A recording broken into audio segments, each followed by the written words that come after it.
here for you.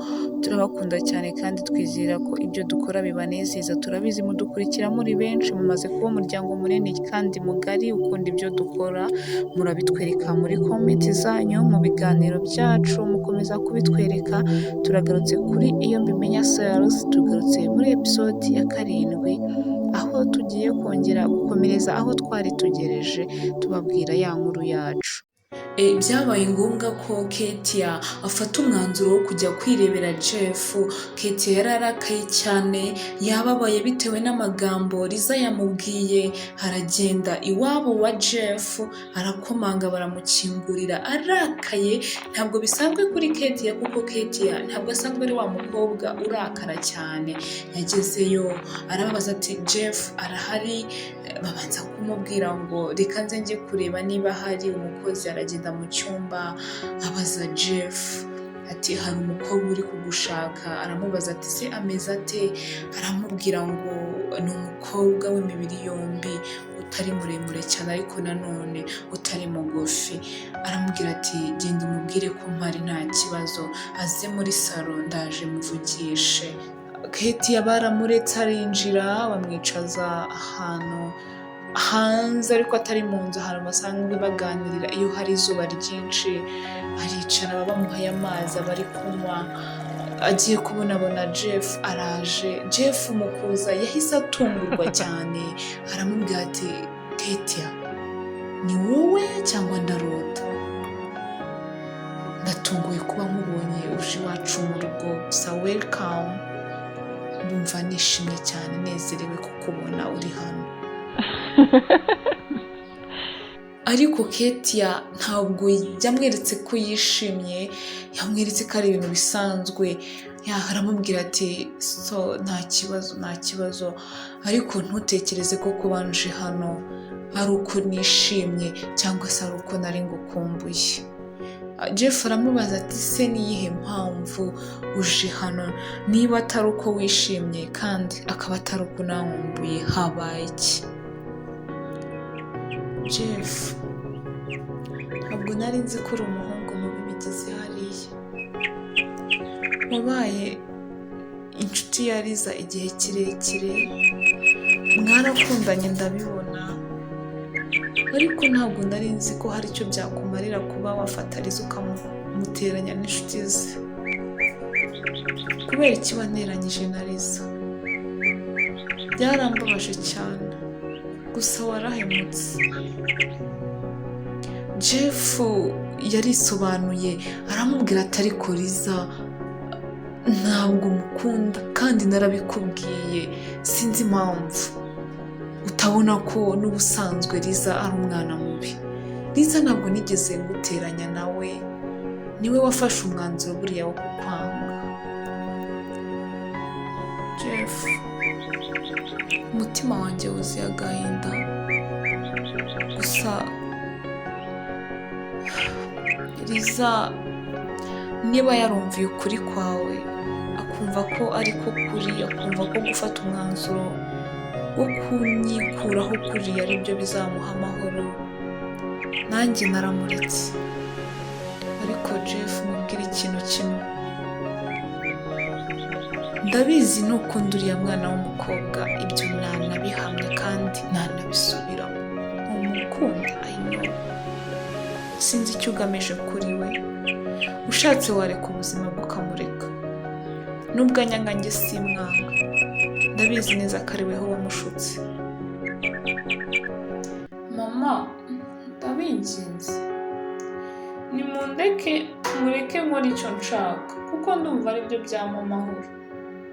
Amahitamo yanjye aranejeje kurusha icyo undi uwo ari we wese yampitiramo. Ariko Riza, narabikubwiye kandi ndongeye mbisubiramo, byanga bikunda ugomba kujya kwiga kandi unabimenye. Nubwo ataba ari ukujya kwiga, ugomba kuva mu maso y'uriya muryango ukagenda. Utahitamo kuva mu maso y'uriya muryango cyangwa se kuwica ukarekana na jefu, ugahitamo guhakana ko ndi nyoko wakubyaye, ibyo nanjye nkabimenya nkagukura mu bana banjye. Turumvikana? Ibyo kandi simbisubiramo. Mama, ndakubaha, uri mama wanjye, ariko nanone maze gukura. Imyaka mfite ntabwo nkiri wa mwana babwira ngo ca hacishwa hakora iki. Mfite imyaka inyemerera gutekereza igikwiriye ku buzima bwanjye. Icyiza rero ni uko mwandeka mukareka kuntoteza, kuko niko mbifata. Ese muzamenya ryari ko umuntu agomba kwihitiramo? Ese ubundi njyewe ikibazo mfite ni iki kintu mupfa n'uriya muryango gituma mwumva naho ukwiye no gukundana n'umuhungu wabo? Mama, icyo kintu kirahari kandi murakimisha, nyamara mukimbwiye wenda nanjye namenya impamvu mwanga jefu, ariko mwanze kubimbwira. Rero mu gihe mudashoboye kumbwira icyo mupfa nabo gituma mutifuza ko nanakundana nawe, nanjye sinshobora kubihagarika. Kandi nicyo nakubwiye, nta kindi. Si ukukubahuka mama, uri umubyeyi wanjye, ndakubaha, ariko nanjye nifiteho ijambo kurusha uko waringiraho n'ubwo wambyaye.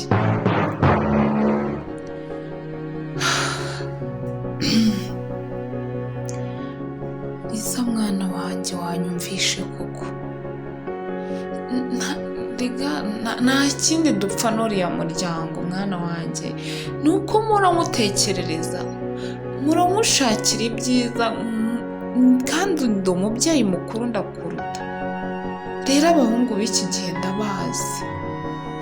Uriya muhungu namaze kubibona ko rwose nta mugabo umurimo, namaze no kubibona ko ntacyo yakumarira. Nta kindi rwose Riza, nta kindi kintu dupfa gituma numva utakundana nawe pe. Nuko ngukunda mwana wanjye, kandi nkaba nkwifuriza ibyiza. Rero ushatse wanyumva. Reka kumfata nk'umuhungu mubi, ntabwo ari njye washutse Riza. Riza ubwe ibyo birashoboka ko yabitekereza rwose, uko muzi birahagije. Riza yabitekereza akakwanga, cyane ko ndabizi ko atanagukunda, yakugiriraga ishyari ko ushobora kuba nawe nkunda. Rero kuba we ubwe yafata umwanzuro wo kukwikuraho biroroshye cyane kuri Riza. Trust me, ndagukunda kandi nifuza kugumana nawe birenze uko wabonye ngumana na Riza. Unyemereye tugakundana, wabona impinduka, wabona jefu atandukanye n'uwo wari uzi mu ishusho ya jefu na Riza. Nyemerera nkwiyereke, ubone jefu wa nyawe, ureke kuba umwe muri ba bandi bamfata uko ntari. Reka nkwereke njyewe wa nyawe, kandi nkwereke urukundo rwa nyarwo. Ketia, ndifuza ko wamenya igisubizo cy'uko wakiriye mesaje yanjye. Bwashize naraguhamagaye, narabikubwiye. N'uyu munsi nshimishijwe nuko wafashe time yawe ukaza kundeba. Nanone ndongenda bikubwiye. Love you. Ni wowe ufite ijambo rya nyuma kubw'igitekerezo cyanjye nakugejejeho, kandi niteguye ko bizagenda neza, uzagera aho ukemera ukuri kwanjye.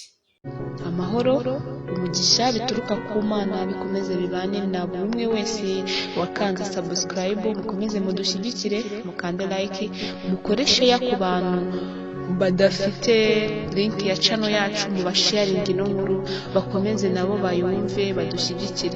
Ibitekerezo byanyu turabibona ndetse dukora uko dushoboye kugira ngo mu gutegura inkuru ikurikiraho tugendere ku bitekerezo mwaduhaye. Murakoze cyane.